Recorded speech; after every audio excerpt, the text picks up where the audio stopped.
2020 সালের গ্রাম পঞ্চায়েতের কমরেড প্রধান ছিলেন, উপপ্রধান, তিনার বাড়িতে আজকে আমরা এসেছি। এটা শুধুমাত্র কমরেড বলেই সম্ভব। যদি এটা তৃণমূলের প্রধান হতো, তার পোশাকের আহার আর ঘরের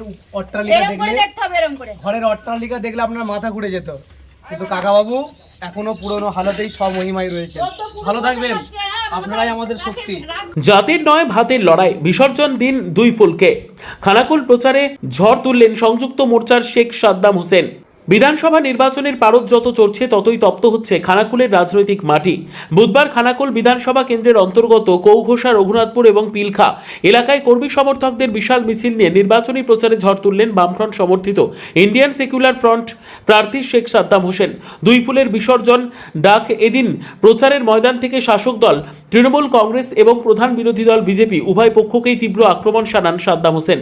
তার প্রচারের মূল সুর ছিল দুই ফুলের বিসর্জন। সংবাদ মাধ্যমে বক্তব্য রাখতে গিয়ে তিনি বলেন, খানাকুলে গত 10 বছর ধরে জোড়া ফুলের অপশাসন দেখেছে, বিগত 5 বছর ধরে পদ্ম ফুলের জনবিরোধী রাজনীতি দেখেছে। সাধারণ মানুষের উন্নয়ন নয়, বরং দুই দলই বিভাজনের রাজনীতিতে ব্যস্ত। এবার সময় এসেছে এই দুই শক্তিকে বিসর্জন দিয়ে জনদরদী বিকল্প বেছে নেওয়ার। জাতের নয় ভাতের লড়াই। সাদ্দাম হোসেনের বক্তব্যে এদিন সাম্প্রদায়িক মেরুকরণের বিরুদ্ধে কড়া বার্তা ছিল। তিনি স্পষ্ট জানান যে এবারের লড়াই কোনো বিশেষ ধর্মের বা উপাসনালয়ের নয়, তার কথায় হকের লড়াই। এই লড়াই সাধারণ মানুষের ন্যায্য অধিকার বা হকের লড়াই, ভাতের লড়াই। মন্দির মসজিদ তৈরি করে পেট ভরবে না, লড়াই হবে কর্মসংস্থান ও অন্যের সংস্থানের জন্য। শিক্ষার অধিকার, এলাকার শিক্ষা ব্যবস্থার মানোন্নয়ন ও যুব সমাজের ভবিষ্যৎ সুনিশ্চিত করার প্রতিশ্রুতি দেন তিনি। চাষি সমাজের উন্নয়ন, কৃষিপ্রধান খানাকুলের কৃষকদের দুর্দশা ও ফসলের সঠিক দাম না পাওয়ার বিষয়টি তুলে ধরে তিনি সরাসরি চাষিদের সমর্থনের দাবি করেন।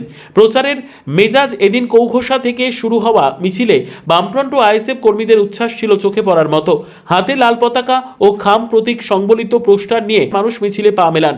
এলাকার সাধারণ মানুষের সঙ্গে সরাসরি সংযোগ স্থাপন করে সাদ্দাম হোসেন তাদের সুবিধা অসুবিধার কথা শোনেন এবং আসন্ন নির্বাচনে তাকে ভোট দিয়ে জয়যুক্ত করার আবেদন জানান। রাজনৈতিক বিশ্লেষকদের মতে খানাকুলে তৃণমূল ও বিজেপির দ্বিমুখী লড়াইয়ের মাঝে সংযুক্ত মোর্চার এই সক্রিয়তা ভোট সমীকরণে বড়সড় পরিবর্তন আনতে পারে। বিশেষ করে শিক্ষিত যুব সমাজ এবং সংখ্যালঘু কৃষক ভোটের একটি বড় অংশ সাদ্দামের বক্তব্যে প্রভাবিত হওয়ার সম্ভাবনা দেখা দিচ্ছে। সব মিলিয়ে সাদ্দাম হোসেনের এই হাই ভোল্টেজ প্রচার খানাকুলের লড়াইকে আরও রোমাঞ্চ করে তুলল।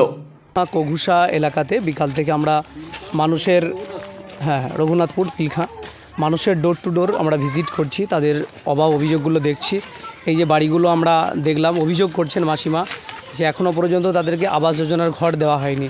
সেই জায়গা থেকে দাঁড়িয়ে আমরা মানুষের অভাব অভিযোগগুলো যেমন নিচ্ছি, পানীয় জলের সমস্যা, আবাস যোজনার ঘর না পাওয়ার সমস্যা, আসছি সব ভালো থাকবেন, এই সমস্ত কিছুই রয়েছে। এই তৃণমূল এবং বিজেপি সরকার বায়োনারি পলিটিক্স করে মানুষদেরকে ধর্মের বিভাজনের জাঁতাকলে আটকে রাখতে চাইছে। মেহনতি মানুষ, শ্রমজীবী মানুষ, খেটে খাওয়া মানুষের যে অধিকার, সেই অধিকার থেকে তারা বঞ্চিত করার চেষ্টা করছে। আমরা বাম সমর্থিত আইএসএফ, আমরা ঐক্যবদ্ধ হয়েছি বাম আর আইএসএফ মিলে। আমরা মানুষের খেটে খাওয়া মানুষের লড়াই, তাদের অধিকারের কথা বলছি। প্রতি বছর এসএসসির কথা বলছি। অনেক স্টুডেন্টদের সঙ্গে এখানে দেখা হলো যারা স্কুল কলেজে পড়াশোনা করে, তাদের আগামী দিনের ভবিষ্যৎ। বাংলায় এক প্রকার চাকরি বন্ধ করে দেওয়া হয়েছে দিদির আমলে। যিনি বলেছিলেন ডাবল ডাবল চাকরি হবে, আজকে তিনি বলছেন চাকরি চাইতে গেলে চপ ভাজতে, তিনি বলছেন ঝালমুড়ি বিক্রি করতে। মানুষের মধ্যে স্বাভাবিকভাবেই ক্ষোভ রয়েছে, তারা পরিবর্তনের অপেক্ষায় রয়েছে। মানুষ জোট বাঁধছে। আশা করি খুব শীঘ্রই আশা করি খুব শীঘ্রই 29 এপ্রিল মানুষ বিপুল ভোটে আইএসএফ এবং বাম যেখানে যে রয়েছে তাদেরকে বিপুল ভোটে জয়যুক্ত করবে এবং 4 মে নতুন সরকার এই বাংলা দেখতে পাবে।